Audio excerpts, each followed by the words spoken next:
എവിടെ പോവാനമ്മേ? സൂലാണോ പോണേ? കല്യാണം കഴിഞ്ഞ് സൂയിലോട്ട്. ആര് കല്യാണം കഴിഞ്ഞ്?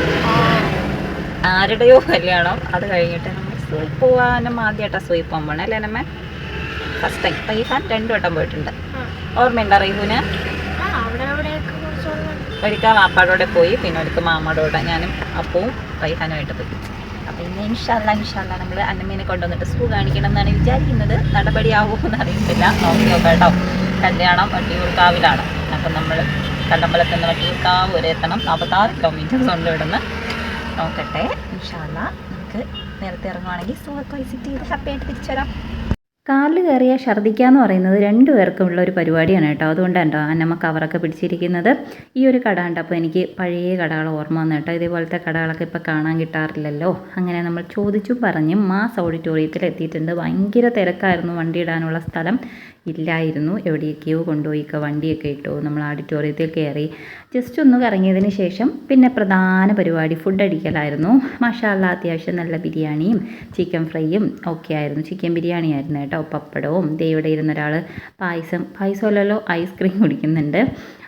എൻ്റെ ഫുഡ് കഴിക്കലൊക്കെ തീർന്നു. എൻ്റെ ഫേവറേറ്റാണ് ഞാൻ ഈ കഴിച്ചുകൊണ്ടിരിക്കുന്നത് കേട്ടോ. പൈനാപ്പിളാണ്. അപ്പോൾ അതൊക്കെ പറക്കി തിന്നു. പിന്നെ എവിടെ പോയാലും ഒരു ഗ്ലാസ് പായസം എടുക്കുക എന്നുള്ളത് മസ്റ്റ് ഹാവ് ആയതുകൊണ്ട് ഇക്കായെ കൊണ്ട് ഒരു പായസമൊക്കെ എടുപ്പിച്ചു. നല്ല പായസമായിരുന്നു കേട്ടോ. അടപ്രഥമൻ. അതൊക്കെ കുടിച്ചിട്ട് നേരെ നമ്മളിനി സൂയിലേക്ക് വെച്ച് പിടിക്കുകയാണ്. പ്രധാന ആഗമന ഉദ്ദേശം എന്ന് പറയുന്നത് സൂ ആണല്ലോ. അപ്പോൾ ഇവിടെ വന്നു കുറച്ച് മനുഷ്യന്മാരെയൊക്കെ കാണണമല്ലോ. ഇതേ നമ്മുടെ മുതുമുത്തശ്ശൻ അവിടെ ഇരിക്കുന്നുണ്ട് കയറിയപ്പോൾ തന്നെ ആദ്യമേ.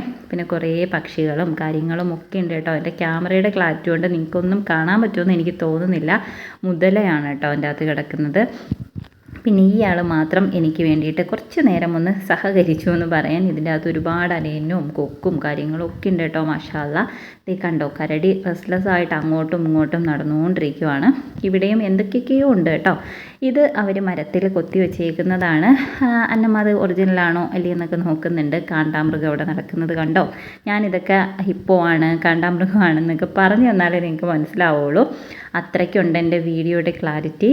അതുപോലെ മാന കണ്ടോ. ഏറ്റവും എനിക്ക് ഇഷ്ടപ്പെട്ടിട്ടുള്ളത് മാനാണ് കേട്ടോ. നല്ല ക്യൂട്ടായിട്ടുണ്ട്. അതുപോലെ ആ ഒരു അരയന്നത്തിൻ്റെയൊക്കെ അതും അടിപൊളിയായിരുന്നു കേട്ടോ. പിന്നെ ദേ നമ്മുടെ ഒട്ടക പക്ഷി. പിന്നെ കുഞ്ഞുങ്ങൾക്ക് ജസ്റ്റ് ഒന്ന് റൈഡിൽ കയറണമെന്ന് പറഞ്ഞ് അതും കൂടിയൊക്കെ കഴിഞ്ഞ് നമ്മൾ ടാറ്റ ബൈ ബൈ പറയുകയാണ് സൂവിനോടും തിരുവനന്തപുരത്തിനോടും. തിരുവനന്തപുരത്തിനോട് ടാറ്റ ബൈ പറഞ്ഞ് നമ്മൾ ജില്ലയ്ക്ക് പുറത്തൊന്നും പോകുന്നില്ല, വീട്ടിലോട്ട് പോവാണ് കേട്ടോ. ഓക്കെ. അപ്പോൾ ദേ ഒരാൾ കവറും പിടിച്ചിവിടെ നിൽക്കാമല്ലേ. നെക്സ്റ്റ് വീഡിയോയിൽ കാണാം.